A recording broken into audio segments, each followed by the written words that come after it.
Welcome to our TV network, your ultimate destination for all things exciting and essential. From mouth-watering food to the latest in fashion, health, education, music, movies, and news, plus thrilling sports and breathtaking travel, our TV network brings it all to you. Tune in today and experience the best of every world, all in one place, RTV.network.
Hello, and welcome to another edition of Connect Caribbean Report here on Callaloo Alliance Media, or TV network.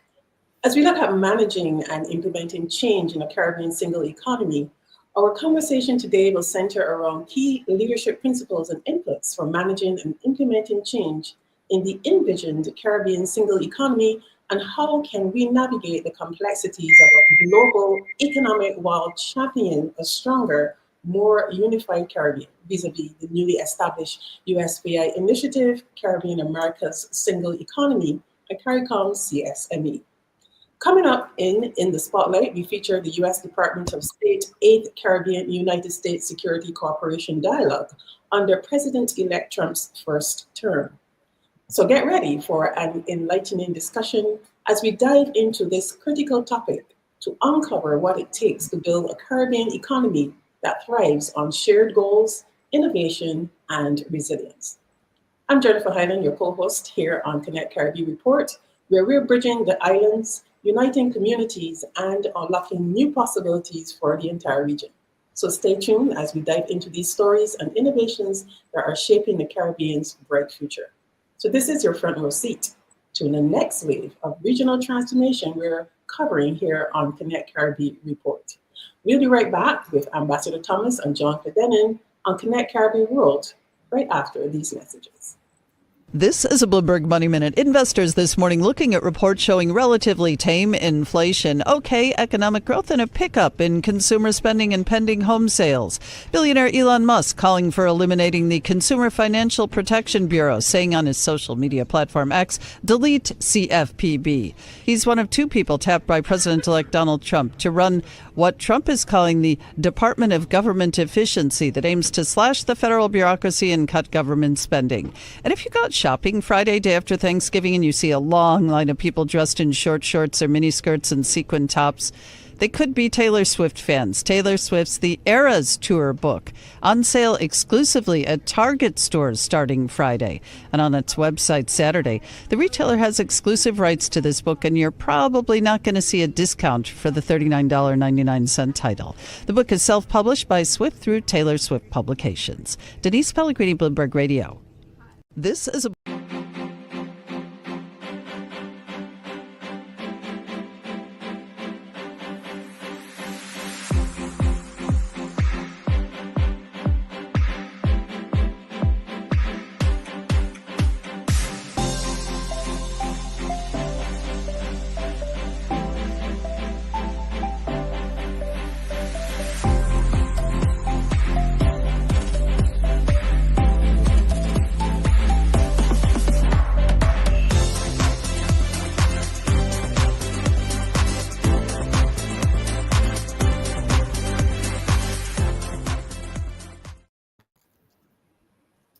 Hello and welcome to Connect Caribbean World, and I have my fellow co-host with me, John Clendenin with me, and great to have you.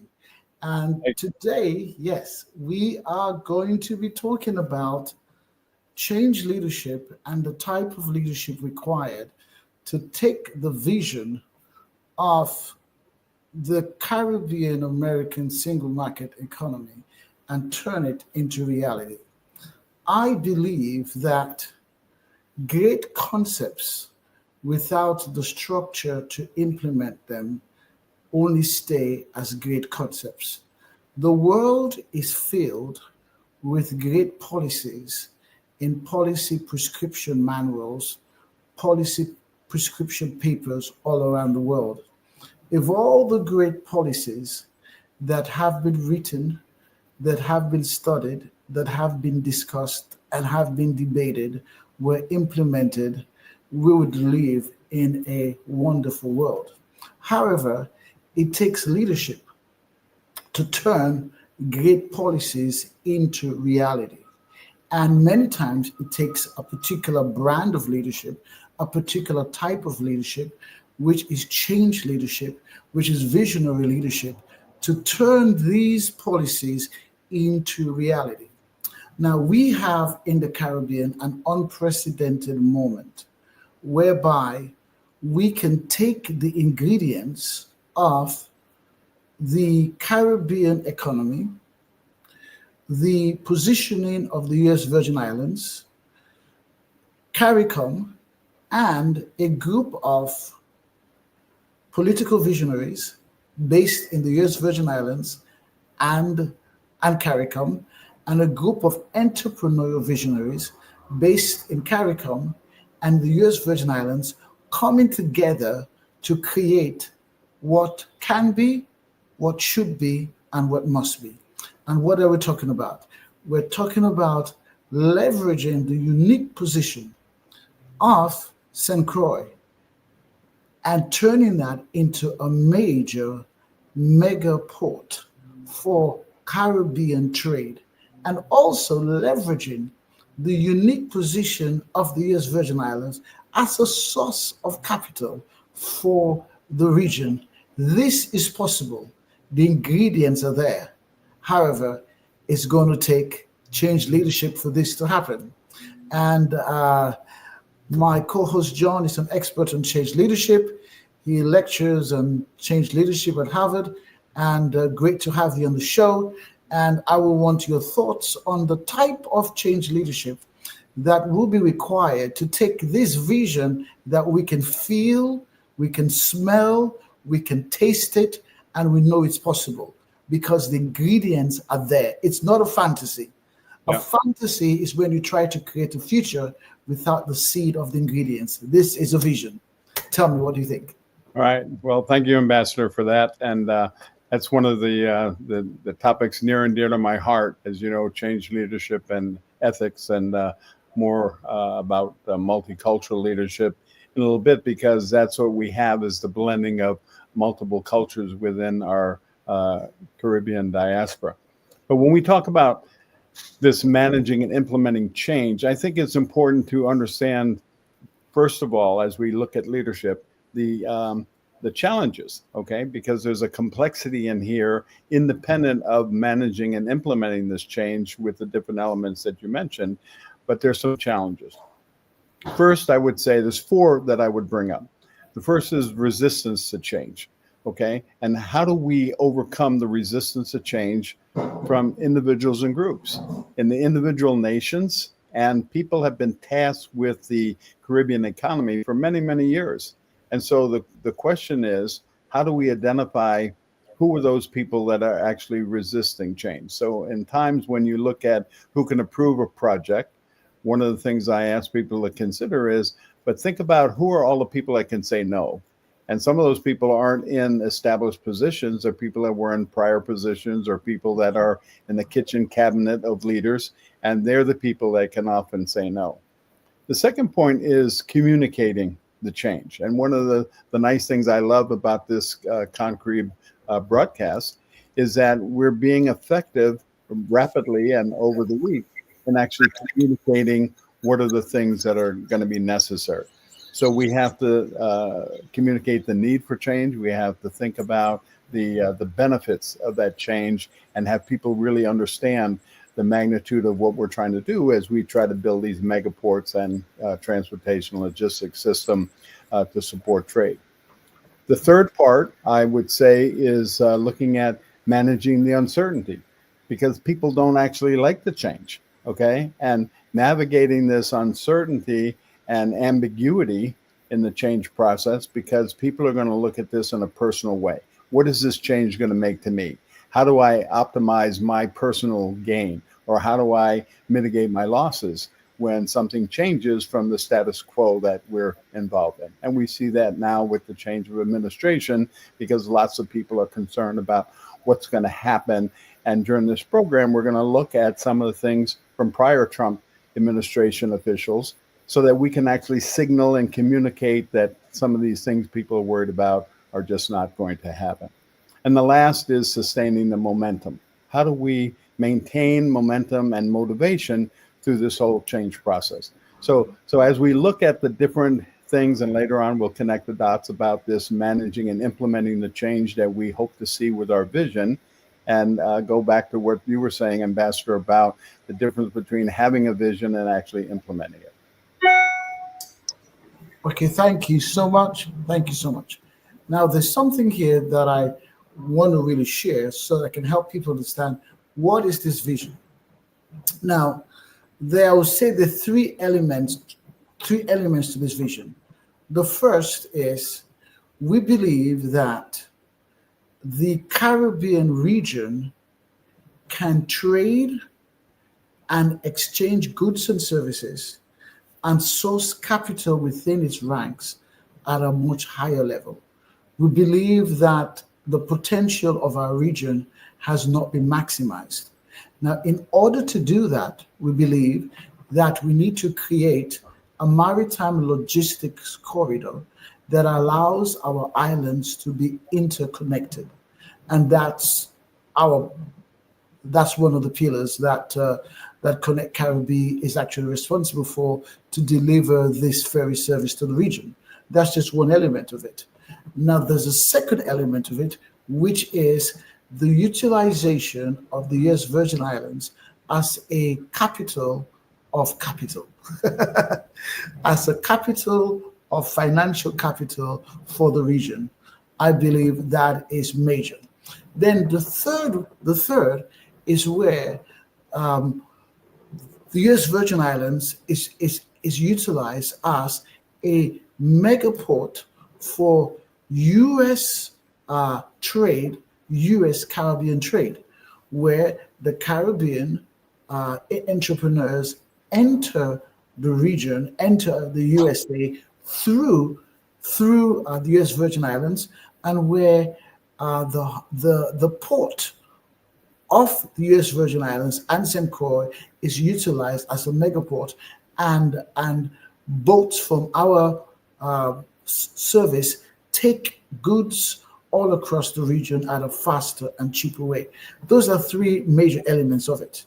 Now, for you, John, what's the possibilities of this, and what are the things we need to navigate to make this happen? Okay, so if we focus then on change, and later on we'll talk about the specific things that have to happen. But as we look at managing and implementing this change, I think you hit it on the head. With the first thing is establishing this clear vision. We have to communicate a compelling vision that people will embrace, okay? Second is to build this coalition. We have to assemble a team of influential stakeholders to support the change effort. So we are way ahead of the game because we had Governor Bryant Jr. Signing the MOU with the private sector and saying, how do we do this? And so how do we assemble those other leaders and this coalition of thought change managers to do that? And then the empowerment.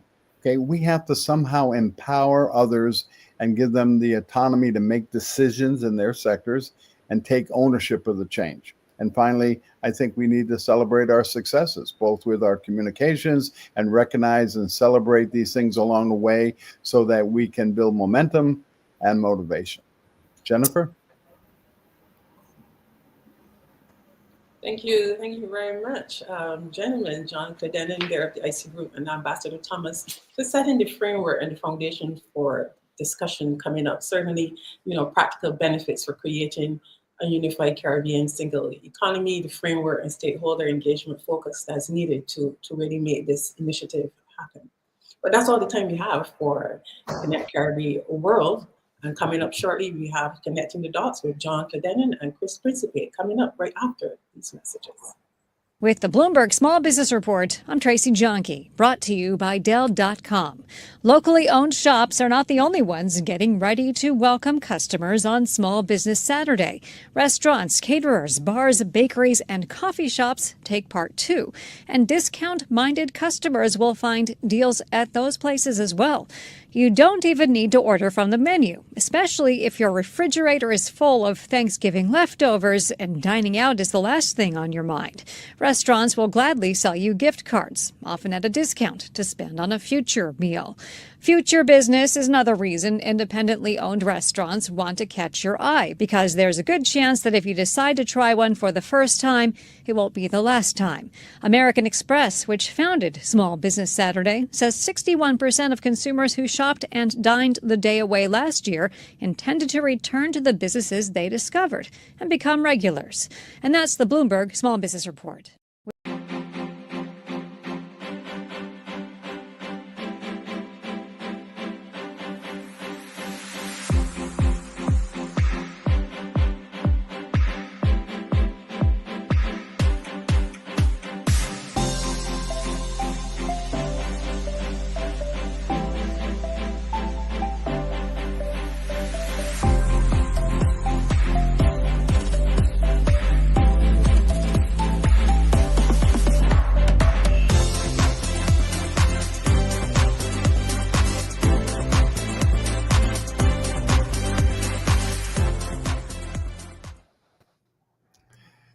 Good afternoon again, everyone, and welcome my co-collaborator, Chris Principe, as we think about connecting the dots.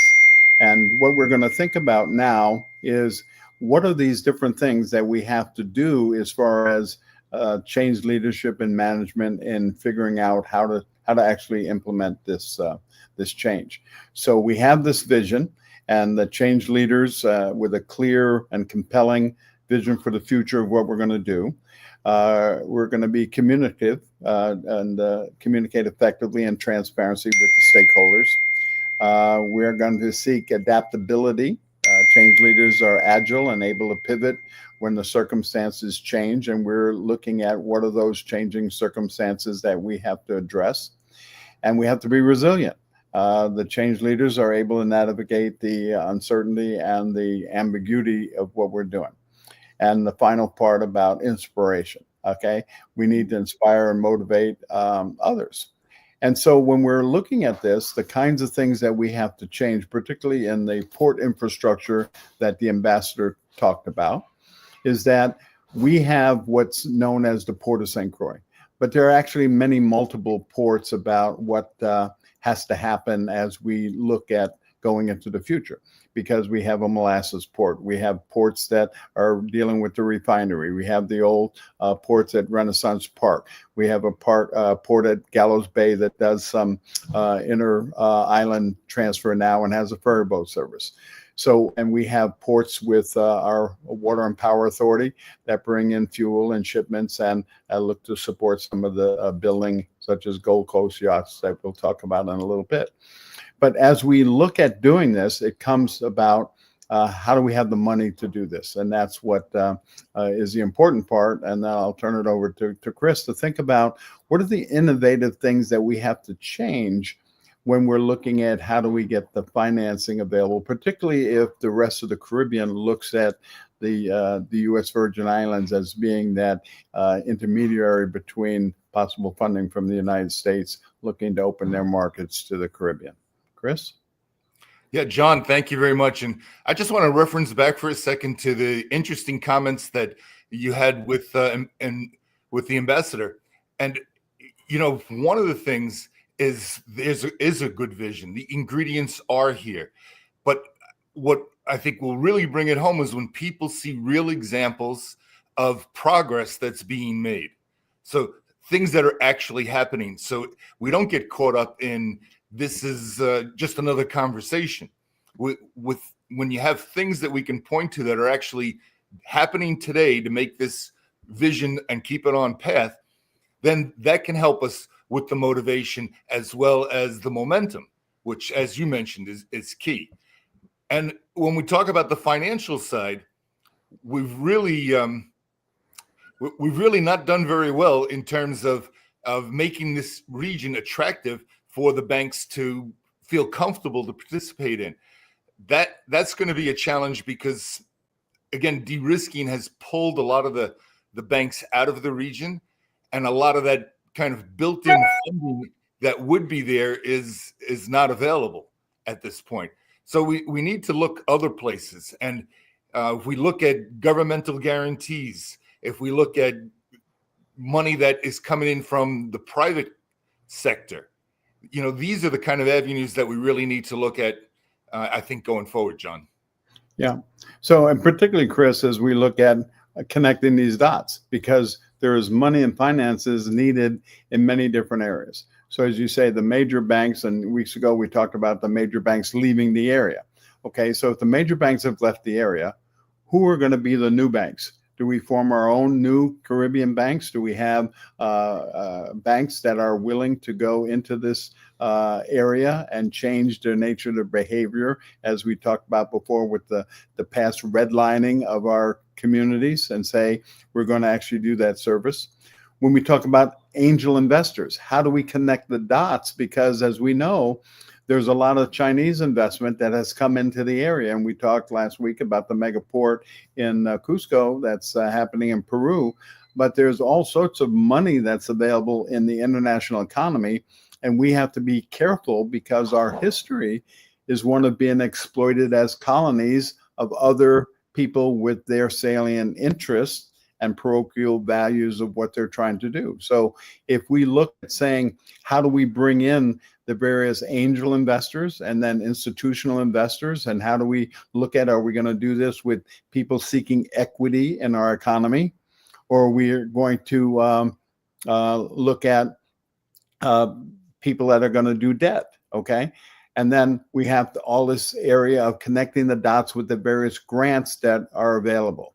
Okay, so we're going to look now at one person's view. We're going to cue up a little video here so that we can see how do we actually connect those dots here in the territory. So if we can play that video, I would appreciate it. This morning, we are here on site at the Gold Coast yacht manufacturing assembly, and just wanted to kind of get a sense of feel, so you can get a sense of feel as we talk about the potential of the maritime industry, what we see and the vision for the growth and expansion of the maritime industry. Again, we're on the site of the new site of Gold Coast and their expansion and their success over the years.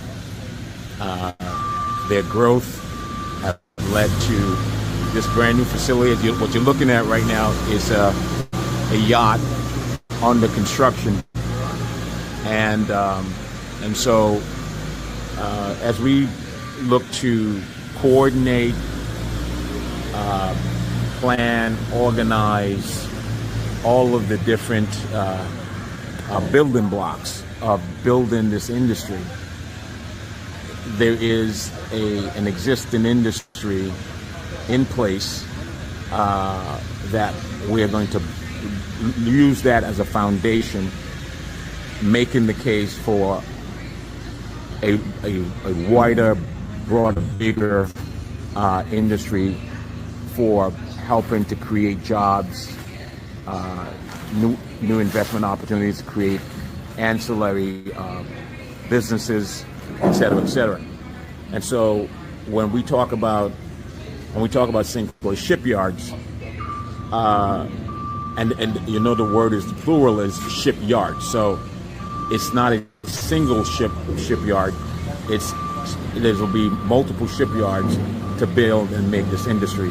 And so this is a perfect example of what's happening right now in terms of infrastructure and ability to build more ships and boats and yachts in the region, building on the success, the foundation of what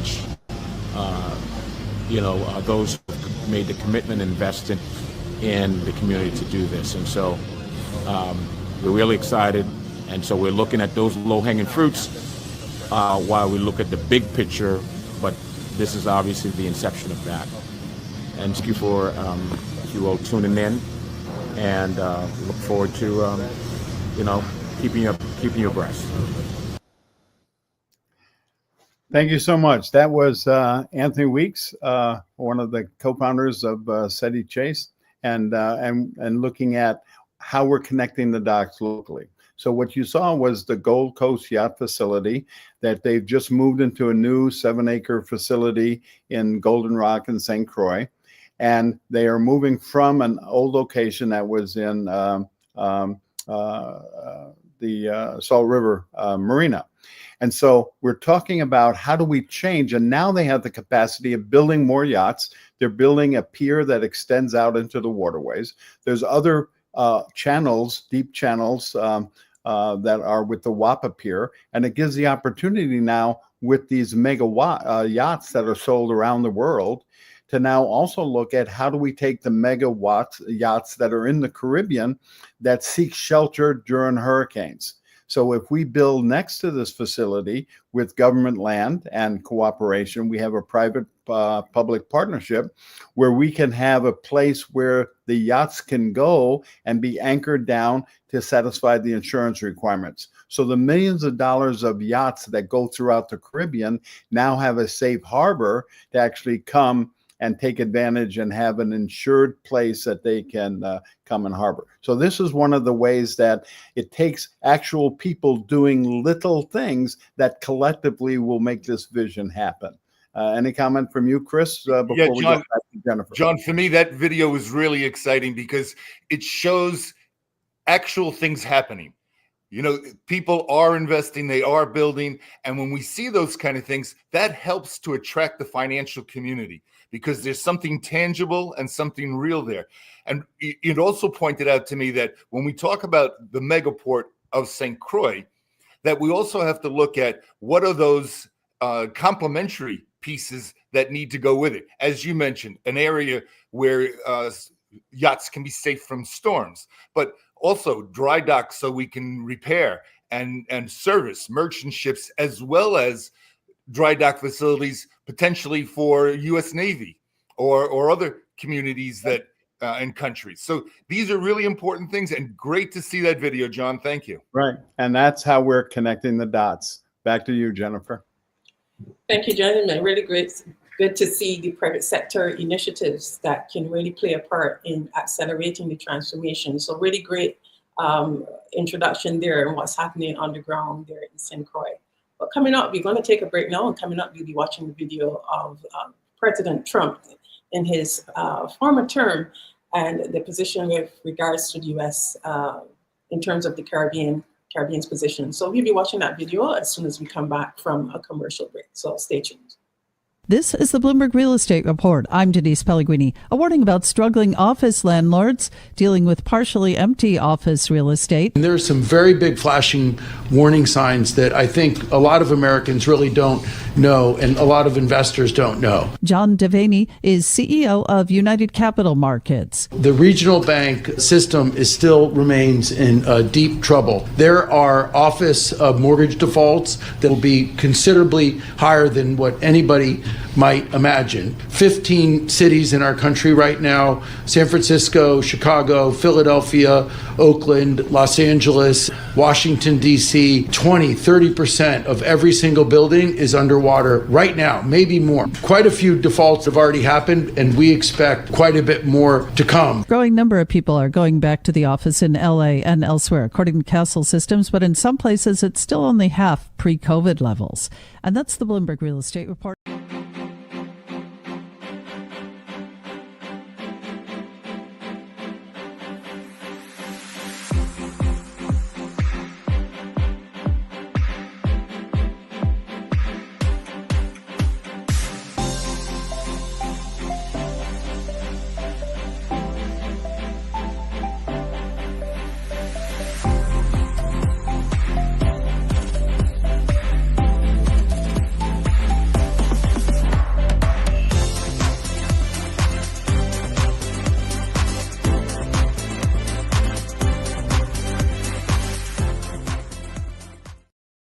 Everyone, it's so nice to see everybody here. I want to welcome you back to the State Department. Many of you have been here several times this year, and it's nice to see you here again.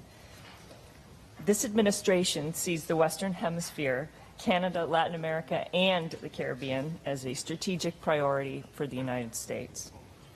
After all, we are the Caribbean's largest trading partner. Millions of Americans visit and study in the Caribbean. We share many interests and see incredible opportunity. This year, we celebrate 10 years of our partnership under the Caribbean Basin Security Initiative. However, the United States has had deep ties to the Caribbean since our founding.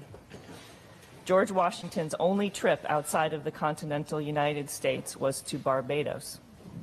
Alexander Hamilton was born in Nevis and studied accounting in St. Croix.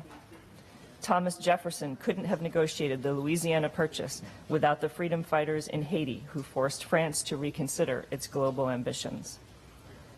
But for a long time, many perceived that the United States had neglected our relationships in the Caribbean, to our great detriment. No more. The Trump administration is changing that. It has put a new focus on closer ties with the region due to our shared interest and the crisis in Venezuela, which require greater cooperation, not less. This is why President Trump hosted leaders of the Bahamas, the Dominican Republic, Haiti, Jamaica, and St. Lucia at Mar-a-Lago in March. And Deputy Secretary Sullivan launched the new U.S.-Caribbean Resilience Partnership in Miami with 18 Caribbean governments in April.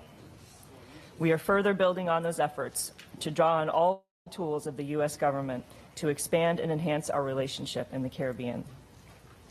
Earlier this month, the Department of Energy hosted an Energy Caribbean in Puerto Rico. In June, the Department of Commerce will host the U.S. Caribbean Business Conference, coupled with USTR's Trade and Investment Council meeting with CARICOM, and a follow-on roundtable on correspondent banking issues. We recognize the importance of the Caribbean to the success of this hemisphere and believe that a region united in our shared values and shared interests will result in a more prosperous region. Key to this is the issue of our security. Our meeting today is an opportunity to chart the course of our partnership to address crime and security in the Caribbean and identify ways together to enhance efforts to build on our results. To demonstrate our commitment to this partnership, I am pleased that many U.S. agencies have joined today's dialogue, including the Department of Defense, the United States Southern Command, the United States Northern Command, Department of Homeland Security, the Coast Guard, Department of Justice, the Federal Aviation Administration, and the U.S. Agency for International Development. These actions show the Trump administration's dedication to our region and represent our coordinated investment and bipartisan support of the U.S. Congress with the U.S. Caribbean 2020 strategy to improve our collective security. Under the Caribbean Basin Security Initiative, the United States has allocated close to $600 million over the last 10 years to support our joint efforts on combating illicit trafficking networks, increasing public safety and security, strengthening rule of law, and reducing youth crime and violence. The theme for today's dialogue is a strategic integrated, smarter, technological approach to security. And we have an opportunity with our success and new challenges under CBSI to discuss ways to take our cooperation to the next level and advance our shared goals. Our joint efforts have resulted in many wins, including extraditing 18 lottery scammers from Jamaica who prey on the elderly so they can face justice for their crimes. So far in 2019, our drug interdiction efforts in the Bahamas and Turks and Caicos have already exceeded by 150% the amount of illegal drugs seized in all of FY 2018. In the Dominican Republic, CBSI programs have yielded a 250% increase in cocaine interdictions from 2017 to 2018.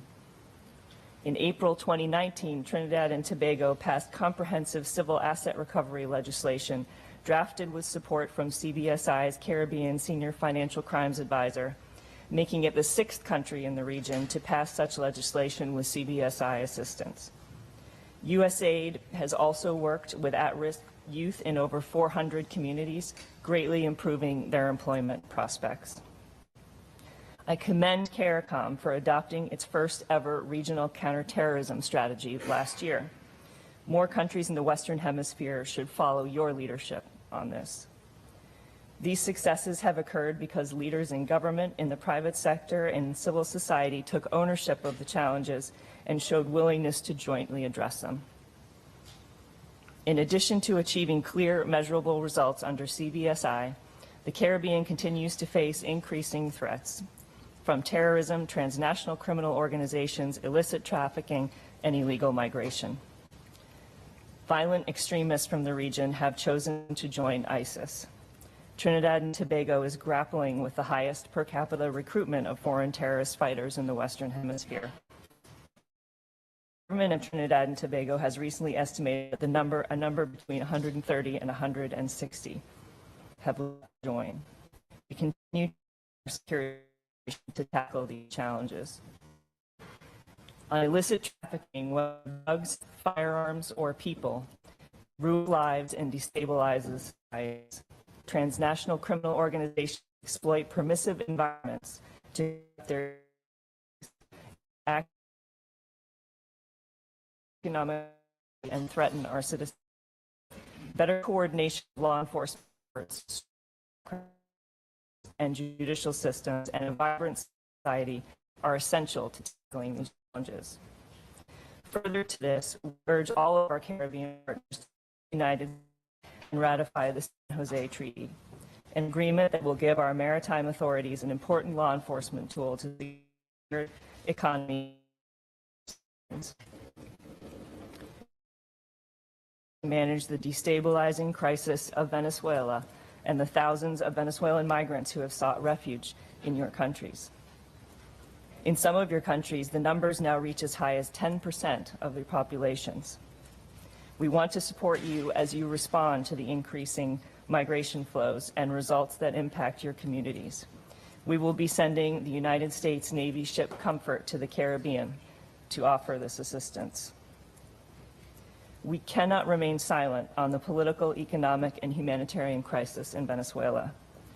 It will only continue to worsen as people lack food, water, medicine, and electricity, as the narco-criminal groups continue funneling drugs and crime north into the Caribbean. This instability will spread further into the region. We hope additional countries will join the critical mass in the Western Hemisphere who have chosen to support the Venezuelan people and the leader they have chosen via their constitution, Interim President Juan Guaido. If we oppose foreign intervention, we must cry foul when foreign powers like Russia and Cuba stake a claim by overtly landing military forces on South American territory. The United States and all freedom-loving countries should be deeply concerned to the point of action, closer cooperation, and support to our neighbors in need. Moreover, we need to be prepared to expand our cooperation to counter future threats. I've spoken in the past about the transformational nature of 5G technology, the need to fully factor security into procurement decisions, and cybersecurity challenges. As countries in the region make decisions about that structure, I love you to look at, practice, incorporate into these critical start. Structure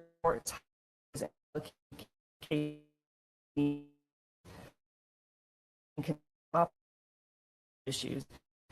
This is the Bloomberg Real Estate Report. I'm Denise Pellegrini. A warning about struggling office landlords dealing with partially empty office real estate. And there are some very big flashing warning signs that I think a lot of Americans really don't know and a lot of investors don't know. John Devaney is CEO of United Capital Markets. The regional bank system still remains in deep trouble. There are office mortgage defaults that will be considerably higher than what anybody might imagine. 15 cities in our country right now, San Francisco, Chicago, Philadelphia, Oakland, Los Angeles, Washington, D.C., 30% of every single building is underwater right now, maybe more. Quite a few defaults have already happened, and we expect quite a bit more to come. Growing number of people are going back to the office in L.A. and elsewhere, according to Castle Systems, but in some places it's still only half pre-COVID levels.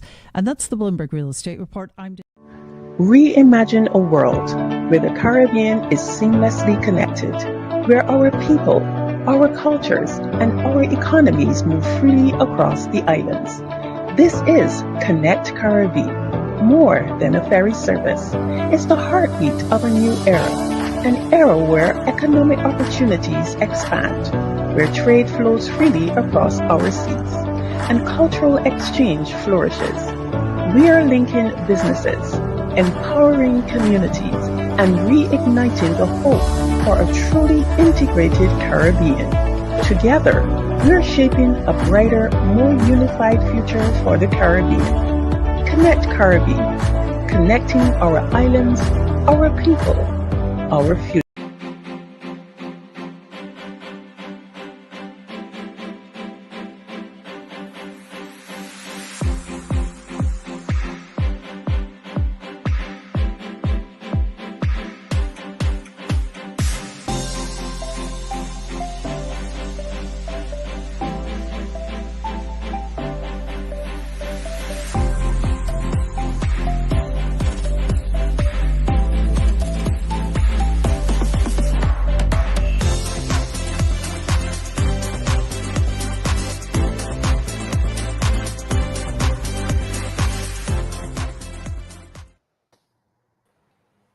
Welcome back to Connect Caribbean Report, and we're in the segment Connected Voices, and you just watched a video there by Assistant Secretary of State for the Western Hemisphere Affairs, Kimberly Breer. She was delivering remarks at the 8th Caribbean United States Security Cooperation Dialogue. That was back in 2019. Some relevant things she said based on the discussions that we're having here. So is there any key points that you want to touch on, my co-hosts, in referring to the conversation that we're having today around change management and leadership from the perspective of President Trump last 5 years ago, based on what the Secretary just mentioned? I'd like to begin, if I might, Ambassador, with the notion of connecting the dots, because what we're looking at here is that there's a lot of uncertainty in the change and the management that has been going on, particularly around the change of administration now. And people are worried, frankly, throughout the Caribbean and the rest of the world about what does it mean with this administration. The good thing for us is that we have a signal and we have concrete information about how the prior Trump administration looked at the Caribbean. The salient things I think that we should take from the video, from my perspective, are that this is coming from the Department of State. And if we're going to be a viable region and major trading partner with the Caribbean, we need to listen to what that message was. The message was crime and security, okay? Crime and security has to be cleaned up. And we've had this black eye, which has translated, as Chris talked about, with the banking sector and looking at different kinds of things that are happening. There's nothing more predominant right now in the news than what's happening in Haiti. And who's responsible? Are we going to use the Kenyan forces that are coming in? Is the UN going to get involved? What happens? Or some of you know I'm a United States Marine, and are we going to send the Marines back into to Haiti? So the issue is that we need to have this stability. We also need to consider that with the Trump administration's focus on borders, that we are the third border, okay? And in this region, we have also, they mentioned DOD and Southern Command. We have to think about what it is and what are the changes that we, because of what we're doing with the private sector, need to get that message to the administration.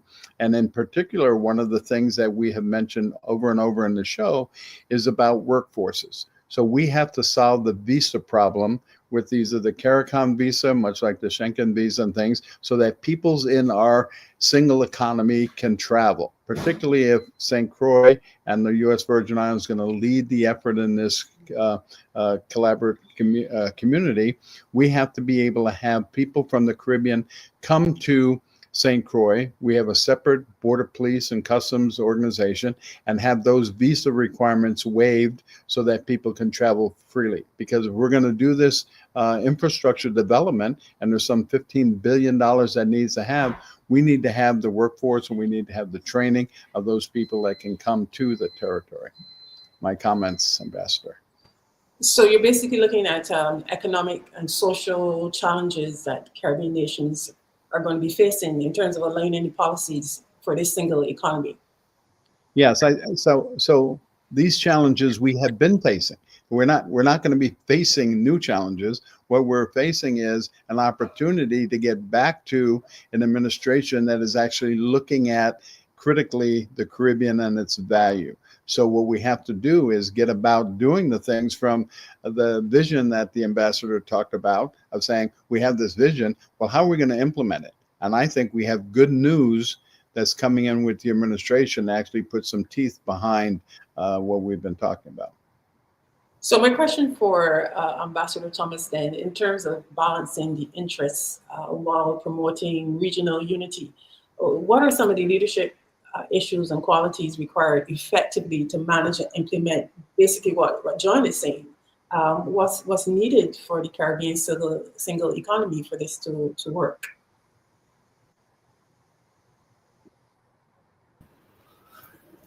It's very clear to me that thinking in terms of mutual strategic benefit is very key. The State Department has already clarified, and I'm sure, and I know with the new administration coming in, would re-clarify what are the strategic interests of the USA in the Caribbean region. It's very clear that borders are key. It's very clear that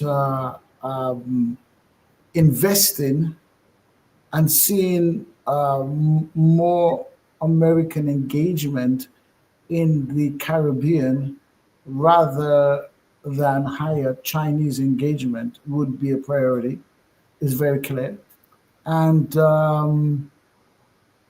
these are not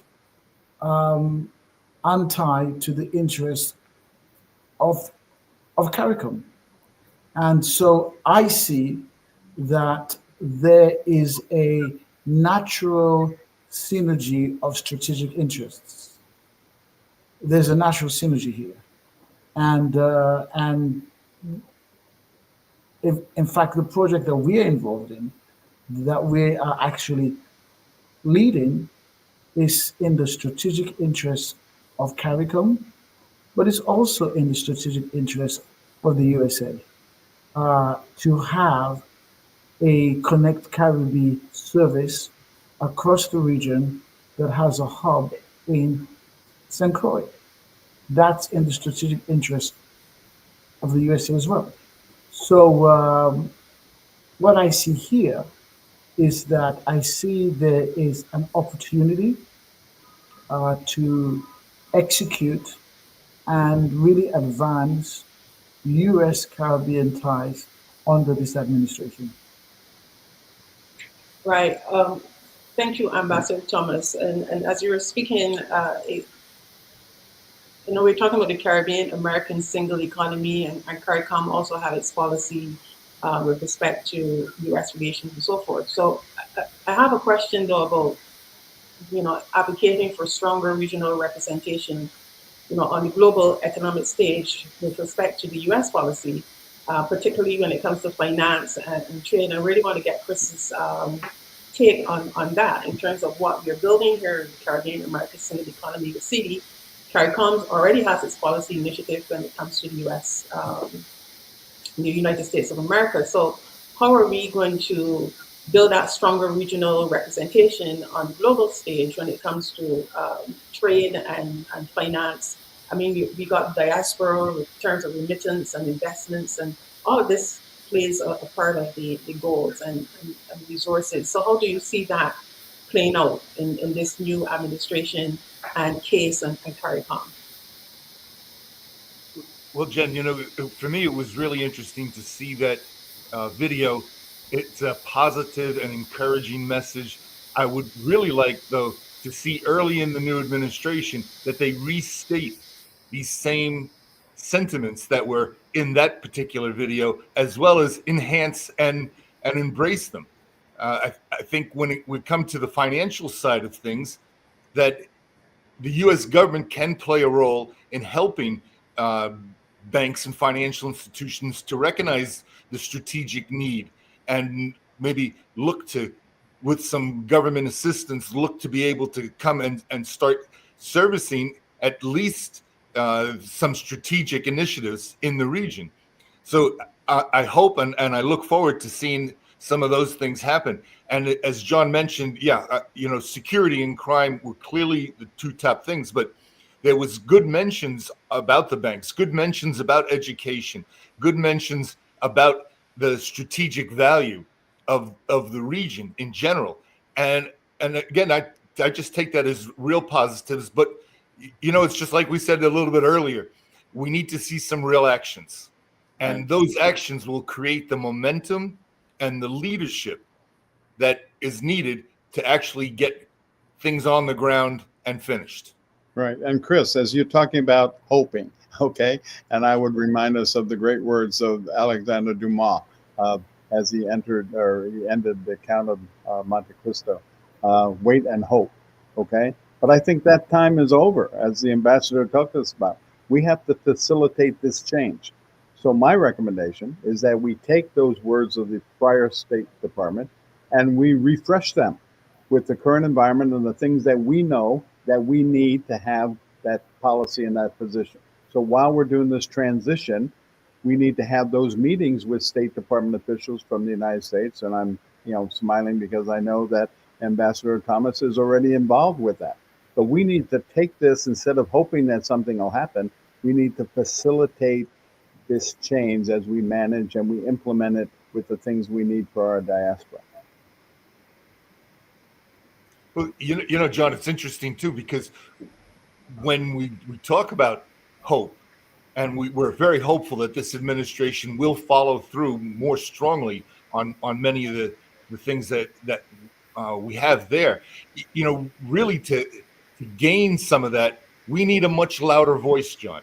We need a much louder voice by many more people, by many more important, influential people, and we need to be in everybody's ear, because that's how things get done, right? Greasy wheel gets oiled first.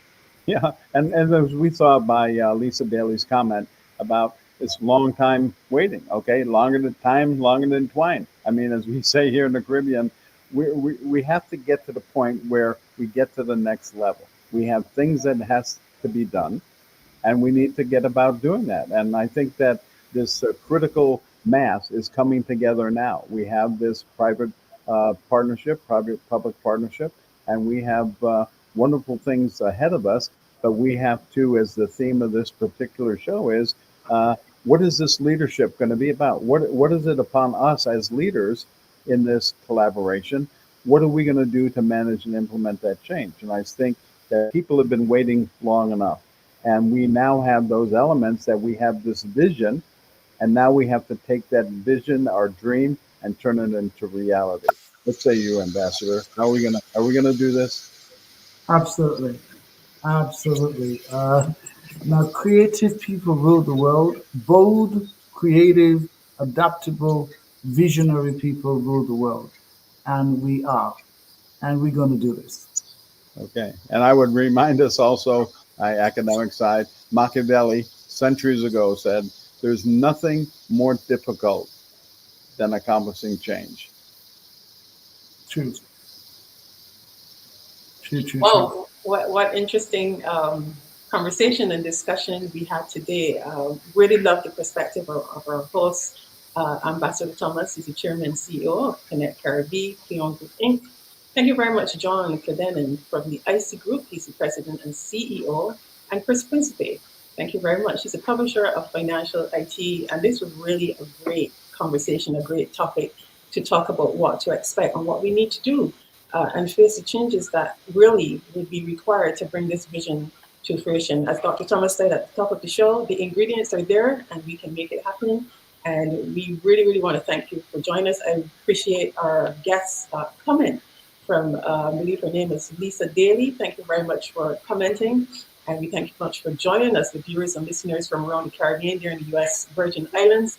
And we're looking forward to seeing you next week, same time. That would be AST, those who follow AST time, 1:30. And I really want to thank everyone for joining us. And I hope you have a really great Thanksgiving tomorrow. We don't celebrate Thanksgiving here necessarily in the Caribbean, but to USA, enjoy your Thanksgiving. And we'll see you next week, same time, here on Connect Caribbean Report. Good afternoon.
Welcome to our TV network, your ultimate destination for all things exciting and essential. From mouth-watering food to the latest in fashion, health, education, music, movies, and news, plus thrilling sports and breathtaking travel, our TV network brings it all to you. Tune in today and experience the best of every world, all in one place, rtv.network.